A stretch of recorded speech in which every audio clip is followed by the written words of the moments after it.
গ্রামের মধ্যে যে বৃষ্টির মজা পাওয়া যায় সেটা শহরে উপভোগ করা যায় না। বসন্তকালকে ছাপিয়েও কিন্তু বর্ষাকাল মানুষের কাছে অনেক বেশি ভালো লাগার। সংস্কৃতিকে মুছে ফেলার একটা যে অপচেষ্টা, সেখান থেকে বর্ষার মধ্যেও সংস্কৃতিকে বাঁচিয়ে রাখার যে একটা চেষ্টা, অবশ্যই খুবই সুন্দর। এই ধরনের অনুষ্ঠান আরো করা যেতে পারে।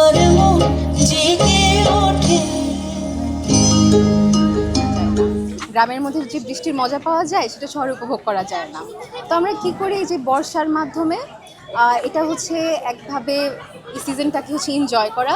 অ্যান্ড সেকেন্ডলি হচ্ছে আমাদের জেনারেশন, আমাদের নেক্সট জেনারেশন, তাদের হচ্ছে এই ঋতু সম্পর্কে অ্যাওয়্যার করা এবং এই উৎসবগুলো সম্পর্কে আরও জানানো। সংস্কৃতিকে মুছে ফেলার একটা যে অপচেষ্টা, সেখান থেকে বর্ষার মধ্যেও সংস্কৃতিকে বাঁচিয়ে রাখার যে একটা চেষ্টা, অবশ্যই খুবই সুন্দর। অসম্ভব ভালো একটা আয়োজন। অনেক বাচ্চারা আছে, দেখতে খুব সুন্দর লাগছে সবাইকে। সেই সময়ের যে সংস্কৃতি, এটাকে ধারণ করতে চায় না এখনকার জেনারেশন। তো এখনকার জেনারেশনের কাছে এই সংস্কৃতির ছোঁয়া পৌঁছে দেওয়াটা খুব জরুরি ছিল। আর সেটাকে ছড়িয়ে দেওয়ার এই যে চেষ্টা, এই যে আয়োজন, এর উদ্যোগ যারা নিয়েছে তাদেরকে অবশ্যই ধন্যবাদ জানাতে হয়। আর এভাবেই সংস্কৃতি ছড়িয়ে দেওয়া উচিত। কবি সাহিত্যিকদের যদি একটু মানে আমরা খুঁজি, দেখবো যে বর্ষার ঋতু নিয়েই রবীন্দ্রনাথ থেকে শুরু করে কম বেশি সব কবিরা লিখেছেন। কারণ বর্ষা একটা অন্যরকম একটা ব্যাপার।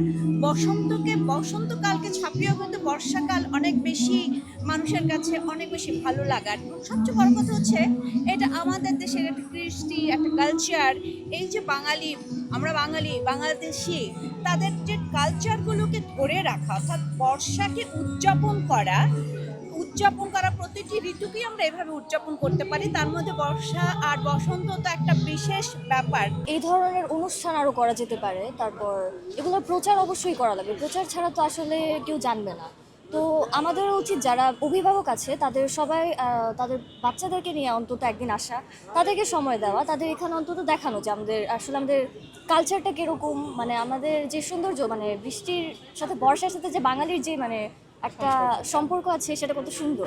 এই বাংলাদেশের যে ষড়ঋতুর সাথে যে জীবনের সম্পৃক্ততা, এই যে সেই সূত্রে যে বর্ষার গভীর প্রভাব এই আমাদের দেশের ফসলে, শিল্প, সাহিত্যে, সব কিছুতে, সেই বিষয়টাকে উপলব্ধি করুক আমাদের প্রজন্ম, যেন তারা দেশপ্রেমিক হয়, যেন তারা মানবিক হয়, যেন তারা তাদের শিকড়কে চিনে। সেই উদ্দেশ্যে আমাদের বর্ষামঙ্গল উৎসব আয়োজন। অনেকদিন পর নাচবো, একটু তো নার্ভাস, কিন্তু এরকম এত বড় একটা অ্যারেঞ্জমেন্ট হচ্ছে তার জন্য আমি সবাইকে, অর্গানাইজারদেরকে কৃতজ্ঞতা জানাচ্ছি। ছোটবেলা থেকে আমি এইভাবে নাচ গান গেয়ে কালচার সেলিব্রেট করেছি। তো আজকে আমার অনেক ভালো লাগছে, এরকম একটা অর্গানাইজেশন হয়েছে, এত বড় একটা অ্যারেঞ্জমেন্ট হয়েছে। আমি অনেক গ্রেটফুল সবাইকে এটাতে সেলিব্রেট করতে দেখতে। আমি খুব খুশি। সব বাচ্চাদের নিয়ে তাদের বাবা মা আসছে, উইকেন্ডের একটা সময় সবাই একটা কোয়ালিটি টাইম স্পেন্ড করছে। আর বললাম যে ঐতিহ্য, ট্রেডিশন সম্পর্কে সবাই জানতে পারছে। একটা মানে উৎসবমুখর পরিবেশ। অবশ্যই ভিজতে ওই আশা নিয়ে আসছিলাম, বাট আজকে রোদ উঠে ওই আশা পুরো একদম বরবাদ হয়ে গেল। অনেক বেশি হতাশ।